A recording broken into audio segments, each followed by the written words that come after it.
As we prepare ourselves for the first 4 chapters of Numbers 1 in our lesson number 1, those lessons are in the foyer. You can pick those up. Lesson 2 is ready. I want us to realize we're just dealing with 1 month from the time when Exodus, the 40th chapter in verse 17, that they set up the tabernacle. And they indeed are preparing their journey for the wilderness. So they constructed that tabernacle, and now they're going to be ready to move. And we'll see that in Numbers 1 and verse 1, we're in the 2nd month of the 2nd year. So Exodus chapter 40 verse 17 finally was established in chapter 40 verse 17. Now we're looking at a month later, we're ready to depart. And the book of Leviticus takes care of the month in between Exodus and the book of Numbers. That's a long book, but it was a month of teaching about the priest and so forth, and how they were going to be part of keeping the people holy and the sacrifices unto God. So you got Genesis, that's the beginning of things. You got Exodus, children of Israel going into captivity after the promises to Abraham that there'll be a people.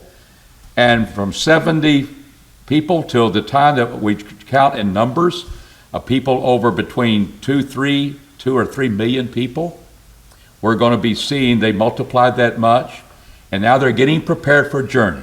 I think every time we prepare for a journey, we're always optimistic, aren't we?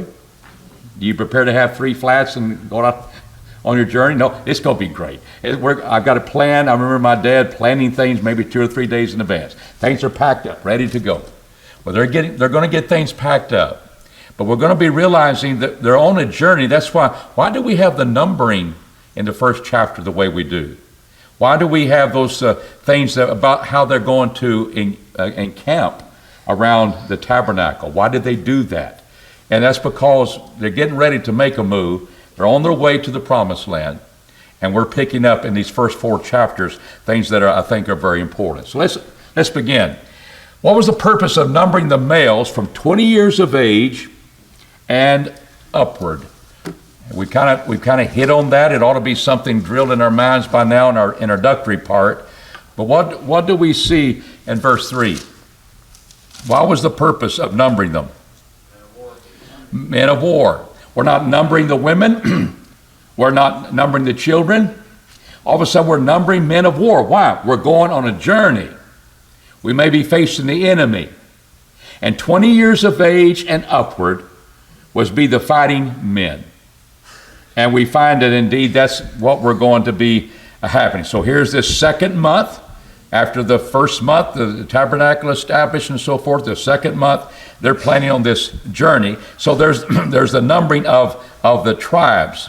So we asked the question, what was the important event, about to occur in this generation of Israelites? They were going to be departing from wilderness of Sinai. They've gotten the law, Exodus, and they're on their way to conquer Canaan. And Kadesh Barnea is where they'll end up. And you know what happens there, don't we? People allow fear to overcome faith, and they're busy in a journey for 38 more years. But this is the first part of the trip. We're going to go. It's going to be a happy occasion. We're going to be orderly. God's telling them how to do that, and God is showing how they can take that journey. We're going to be taking down that tabernacle. Who's going to be in charge of the sealskin? Who's going to be in charge of taking care of the furniture? Who's going to be in charge of taking care of the boards? How are we going to do that? Well, we're going to find in these first few chapters how that is accomplished. But they were getting ready to depart, and they needed to know how many we got could fight a war. Chapter number 3. Why were the Levites not numbered in chapter 1?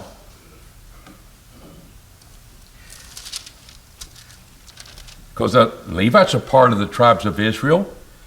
Why weren't they numbered? What's that? Yes, they were. They were set apart from the regular children of Israel. A lot of details about that. But chapter 1 and verse 50, you appoint the Levites over the tabernacle of the testimony, and over all the furniture thereof, and over all that belongeth to it. They shall bear the tabernacle and all the furniture thereof, and they shall minister unto it, and shall encamp round about the tabernacle.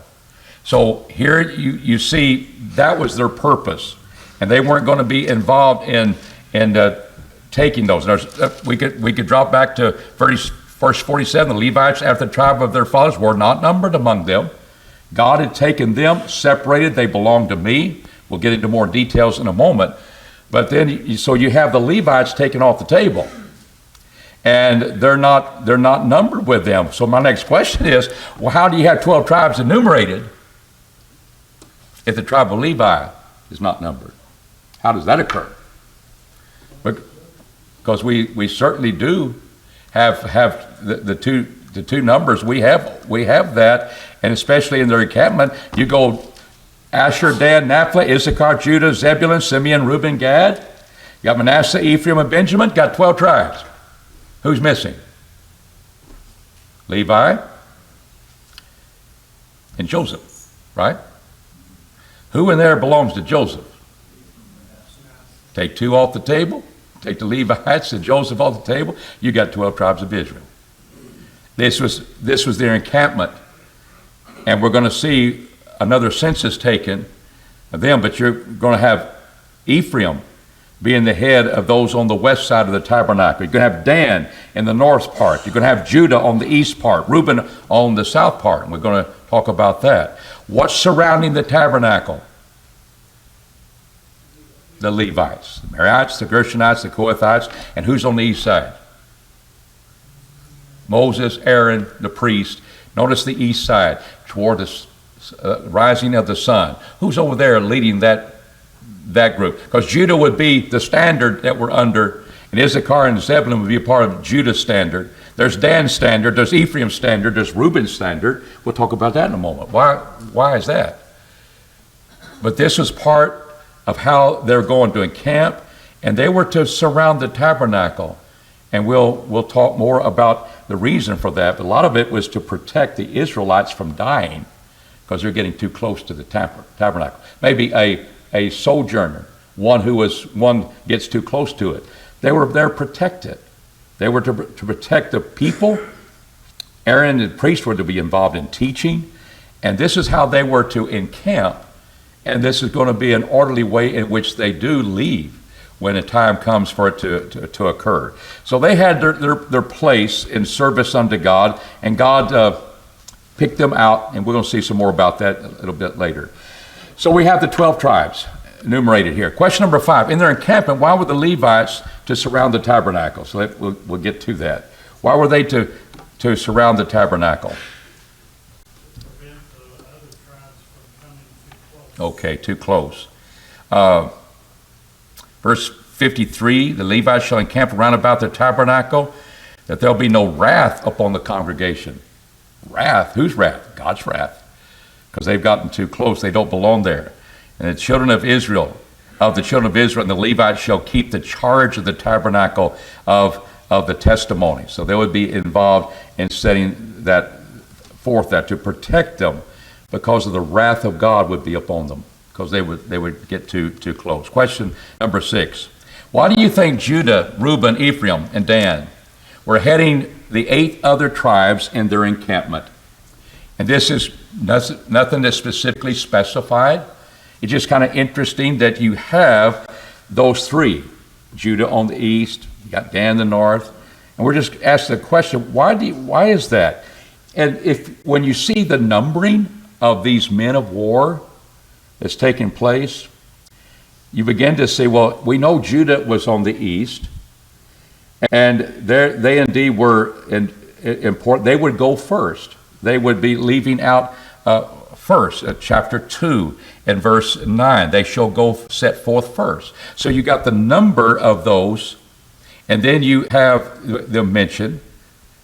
Have the what? Judah were 100,000 and 4,000 and 6,400. So here's the number that they had. That's a pretty good number, 74,600. That's a pretty good number. They would be going first. Then you would have the one on the south. Then you'd have Ephraim on the west would go third. Who's left out? Verse 17. Then the tent of meeting shall set forth forward, and the camp of the Levites in the midst of the camps, as they encamp, so they shall set forward, every man in his place by their standards. So you have Judah going first, and then but you got in between the second and the fourth is indeed the Levites that would be camped. They're on the east side, so you got the east side, south side, then Levites go, then you got the west side, and you got the north side. Why did they go in that order? And why is indeed the order in which they go? What does that have to do with anything? I think it has to do with the number of those men. Judah has 74,600. Dan has 62,700. You can read it. They were to be going in that order, but it'd be Judah at the first, Dan at the back, the most populous of the tribes. Everybody coming forward, we got a number of Judah people will fight. We got Dan in the back. There's the bigger number of the two tribes that would be going in between them. I think it's a good way of preparing for battle. These are men of war. This is encampment, going on a journey to the promised land, and we may be fighting and meeting the enemies and meeting an enemy, and we want to be prepared. This is the order that we have. Of course, Levites would carry the tabernacle and all the things connected with that. They would be going in the midst of them. But you'd have the most populous of the two tribes that are under the standard of those standard bearers of those tribes with their ensign, their banner. So when you're out in the open, that's where I belong. That's where we're going. That's who I belong to. And otherwise, they could be mixed together after they get on their journey, but those are the standards they would encamp by. And to me, I think it's something that's a possibility, that may be the reason God did it in that order and had those particular tribes as the standard. It's in a context of going to war. What is the implication? Question number 7. From the fact that the census number given in Numbers 2 and verse 32, so we come to Numbers 2 and verse 32, when they have encamped it, and we find what in the chapter 1, we knew that the number was 603,550. And so we come to chapter 2 and verse 32, those that were numbered of the children of Israel by their fathers' houses, all that were numbered of the camps according to the host were 600,000, 3,550. Isn't that interesting? Same number. What's the implication? No. Well, it's just a month. You got to give them a time. Well, the same number ended up both times. They hadn't died yet. We're just getting going. They didn't all live. Well, that's later. That's going to be 601,000. This is the same number of chapter 1 is the same number in chapter 2. Why is that? Because chapter 2 is only numbering the who? The men of war. So we hadn't got anybody killed yet. We're just preparing. 603,550. And it doesn't tell you that in Numbers 2. What's the implication? I think it's a necessary one. It makes sense that here he's still numbering not all the people. There's 2 to 3 million people. But here where the census, this is where we've got our fighting forces, and the most of them here, front and back, and got the tabernacle where God's presence is going to be moved, and where God was going to be governing them. It's the same number because all the numbers that have been counted was for the fighting men of war, 20 years old and upward. That's important. When did God hallow all the firstborn of Israel unto him? Because now we'll get into those Levites. When did God hallow all the firstborn that's unto him? Let's turn to chapter 3 and verse 13. Verse 11. Jehovah spake unto Moses, saying, Behold, I have taken the Levites from among the children of Israel, instead of all the firstborn that openeth the womb among the children of Israel. The Levites shall belong to whom? The Levites are mine. Are dedicated to me. Well, all children of Israel are. These are special, as you talk about the priesthood and so forth. The Levites shall be mine. For all the firstborn are mine. On the day that I smote all the firstborn in the land of Egypt, I hallowed unto me all the firstborn where? In Israel. Both man and beast, mine they shall be. If you don't like it, he says, I am Jehovah. I just don't think that's right. I am Jehovah. I did that. They belong to me. He hallowed it. But when does he codify it? When does it become, I hallowed that before we even had a law. I hallowed it. And it was way back then that I hallowed it. But when was it put into action as far as Israel is concerned? It's when we have the law of Moses, the book of Leviticus, and have the book of Numbers, where they're indeed setting forth the Levites and numbering them for their service. And it reminds me a lot of times, I know we have people that believe Sabbath day. We need to keep that as Christians. Sabbath day was for the Old Testament law. In Deuteronomy 5, that law wasn't given to all mankind. It was given to the Jews. But that people said, no, there's no way, because Genesis 1, we'll find in Genesis 1 and 2 that the Sabbath day was hallowed, was set apart as being holy unto God. Because why? He rested on that seventh day. And therefore, they said that's when he set it in practice. No, he didn't. Where does he do that? It took, he hallowed that unto him for a creation, but he didn't codify it until the law of Moses, which was given only to the Jews. And we talk about, I'm going to keep the Ten Commandment law and be right with God. Nobody did except Jesus Christ, but the law was never given to anybody else but the Jews.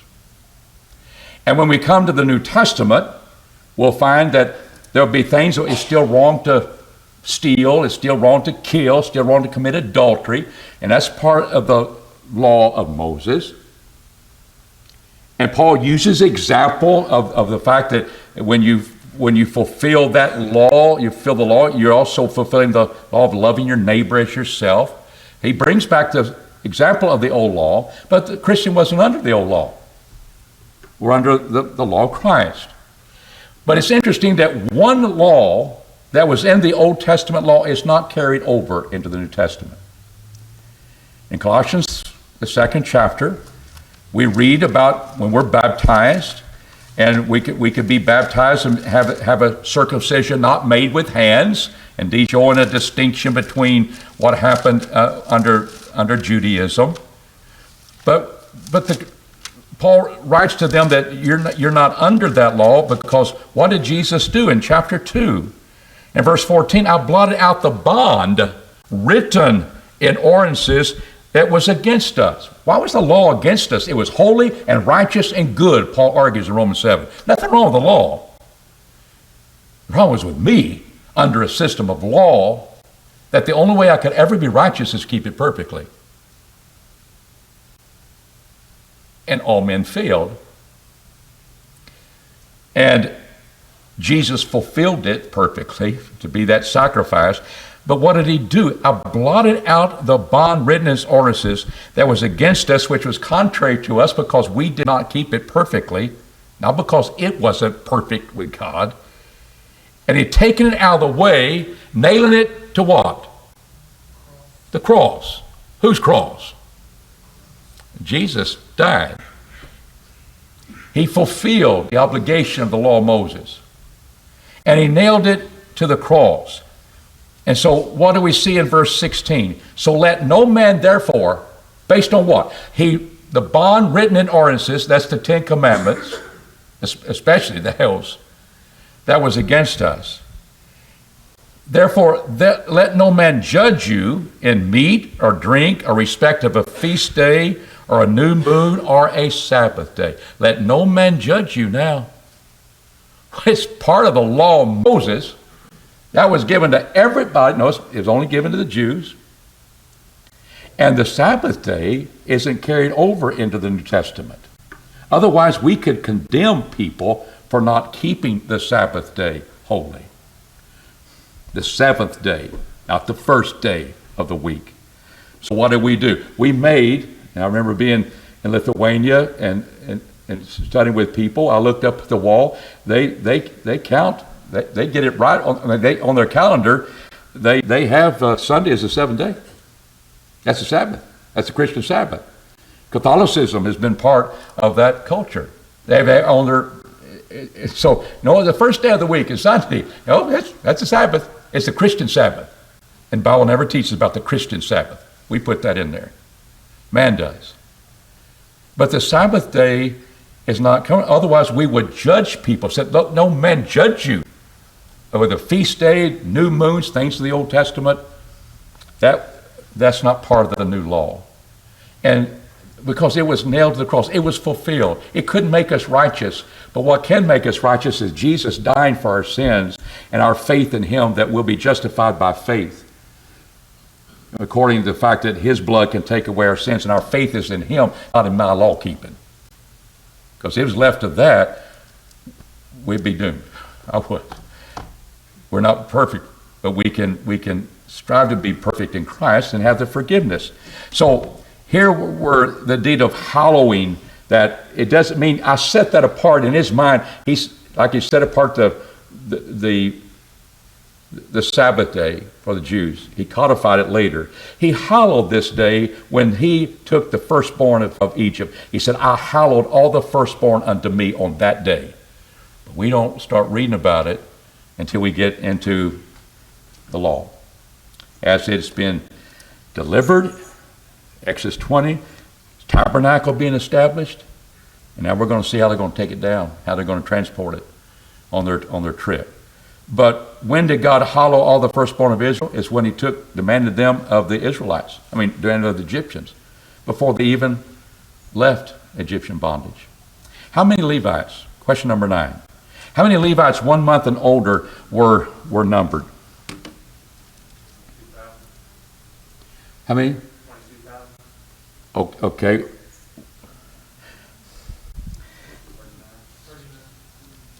Okay, and I believe that's true.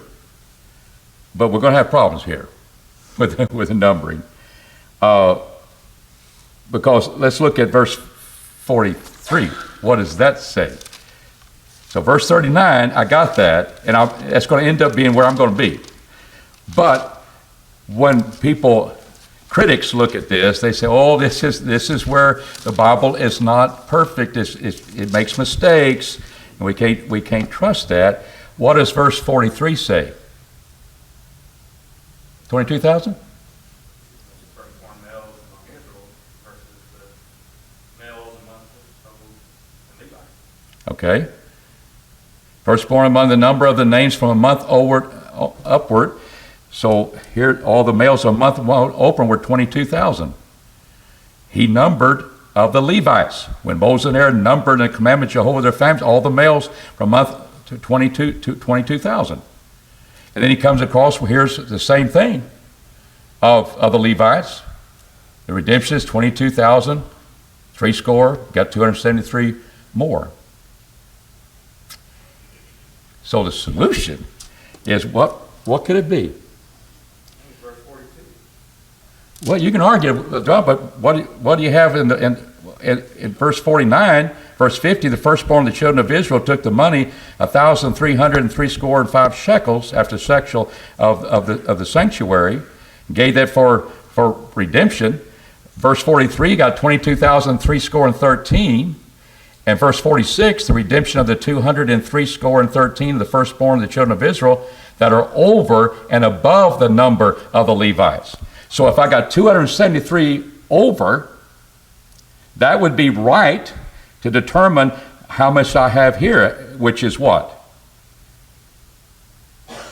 Verse 39, that's what I'm saying. You're right about that. But I got a big problem, because when you number the tribes of there is 22,300. Verse 39. I know, you just said that. That's Levites 1 month old.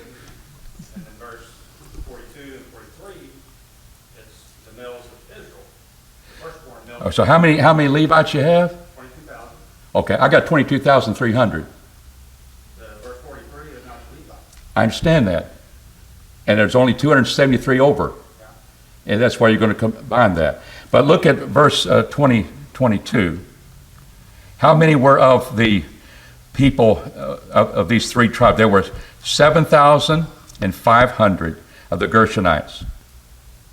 Verse 28, there were 8,600 of that number in verse 28. In verse 34, you have 6,200. That's 22,300. 22,300 of the Levites. And you got over here, it's 22,000. The critics say that's the error of the Bible. But what you've been on a journey of, when you look at the context, it was that how much more were the Levites were taken, how much more of the people, Israel, you were right, to say that it was like 273 above the 22,000. But the problem is, they numbered the Gershonites when they number in these earlier verses, you come up with 22.3. So it had to be a numbering error. The contextual setting is just saying they're comparing what he took to the Levites and what was left over, they had to pay the redemption money. This belongs to me, of the 273. That would work well with 22,000. 273 over the people of the census of the Israelites, these particular men, a month and older. And so that's, to me, the solution. There can be errors of copying text. Doesn't mean the inspiration is not there. The context of what was revealed is very consistent, because that opens it up to the half shekel of the sanctuary, where indeed you're paying the half shekel, because that's redemption money, because firstborn belonged to me. And there's 273 more than the Levites. No. Levites had 22.3. But that had to be where the error is of writing the numbers. And that doesn't change the inspiration of the scriptures. But it could be a copyist error that we have. And I think we have one. I don't know what other explanation for it. We can say the difference between the two. That's a given. That's what we're doing. But we're establishing the difference between the two, which Derek is right, Levites and the Israel. That's not the problem with the critics. The critics are the fact that we've got a different number of the Levites than he says in verse earlier when he said just 22,000. I think the 22,000 is correct. And that fits with all the other verses that follow after it. And we realize that there must be a copyist error there from our text. Any other solution you might have? And they're counted 1 month older. Here's the Levites and so forth compared with the children of Israel. Why was the shekel of the sanctuary redemption money among the Israelites? Why were they redemption money? Redeeming what? Firstborn belongs to me. Levites, I've already counted them. We're still short. But the half shekel wasn't necessarily what the half shekel was before a lot of people. The half shekel of the sanctuary, a certain amount of weight was given. That's how they would use to transfer goods and services and so forth in the temple. But they would come up, and this number comes up to be over 1,000 that they had for those 1 month and older, that Levites were part. They weren't counted, so they were part of that belonged to God. But over of that they needed to pay the redemption money, which is the sanctuary, shekel of the sanctuary, that they were bought, and therefore they don't have to come be Levites. I pay for them, and that money goes to the sanctuary and keeping it going. So and the Jewish males had to pay that. And even in Jesus' time. Why is the census taken of the Levites among the males that were 30 years of age up to 50? Because now we get into the Levites who are doing the service and not part of one male 1 month and older. Now we get into the Levites and their service unto God. Why is there census taken of them? and what number they're getting. What's that purpose for? As we look at these last chapters in our lesson. Well, chapter 4, verse 23 says that all that enter into what is called the service are the 30 through 50 year olds. okay, so everybody up in service. Why does the service require, let's pick 30 to 50.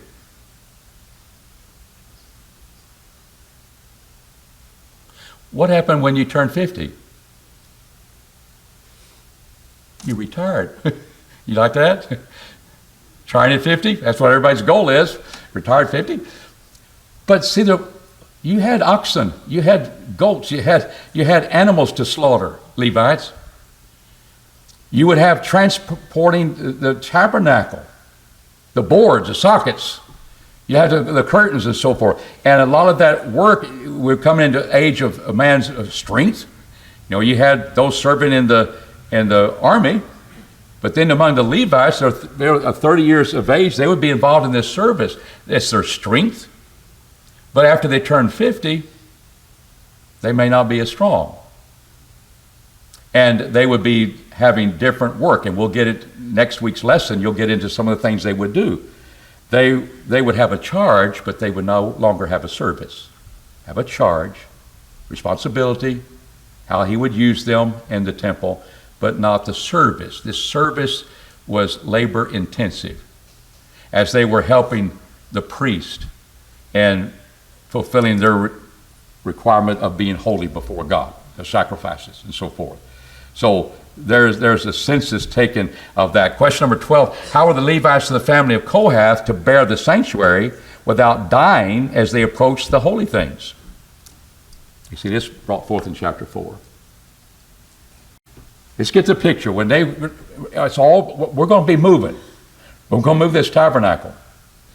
And there's the Ark of the Covenant. There is the incense table. There's the candlestick, or those place where they had the loaves and so forth, change them every week, so forth, representing the tribes of Israel, 12 tribes.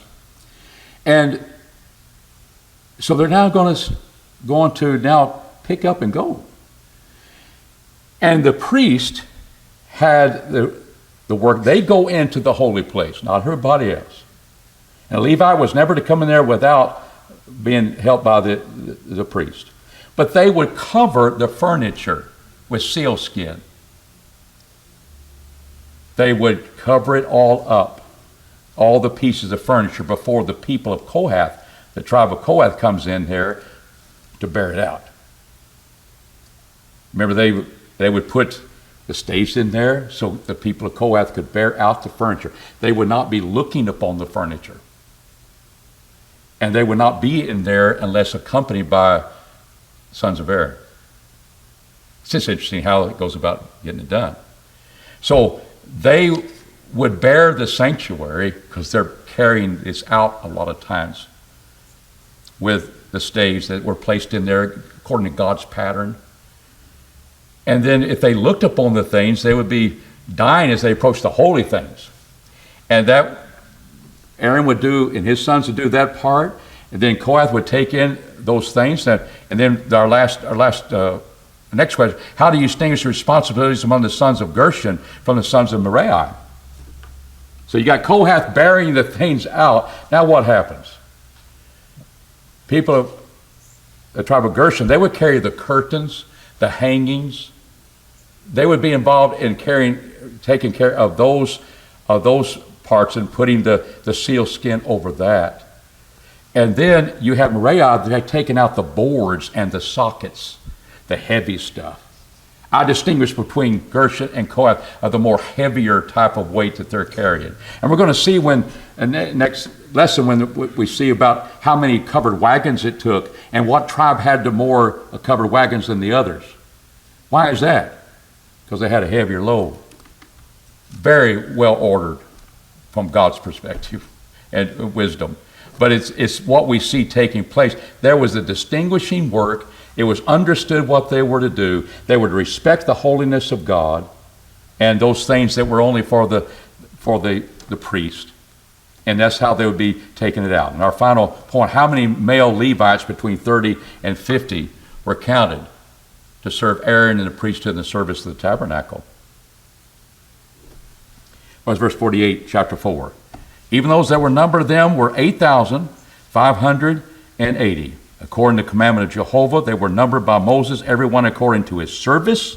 We've seen what their service was. And according to his burden. We see what the burden was. And thus they were numbered of him as Jehovah commanded Moses, 8,580. And you see, what's the purpose of the book of Numbers? To bore us? No, to give us details of a certain number, having a certain work to do, at a certain age, which makes sense. And redemption, the firstborn belonged to me, while the Levites were special to God. And therefore we look at these first four, they're getting them ready to do what? To travel. And now we pick up in chapters 5 through 10, we'll try to cover next week, Lord willing, where they need instruction now. They prepared for the journey. They need some instruction that will help them on that journey. Lord willing, we'll tackle that next time. Any comments that you might have, want to add? Something I missed? Okay, thank you.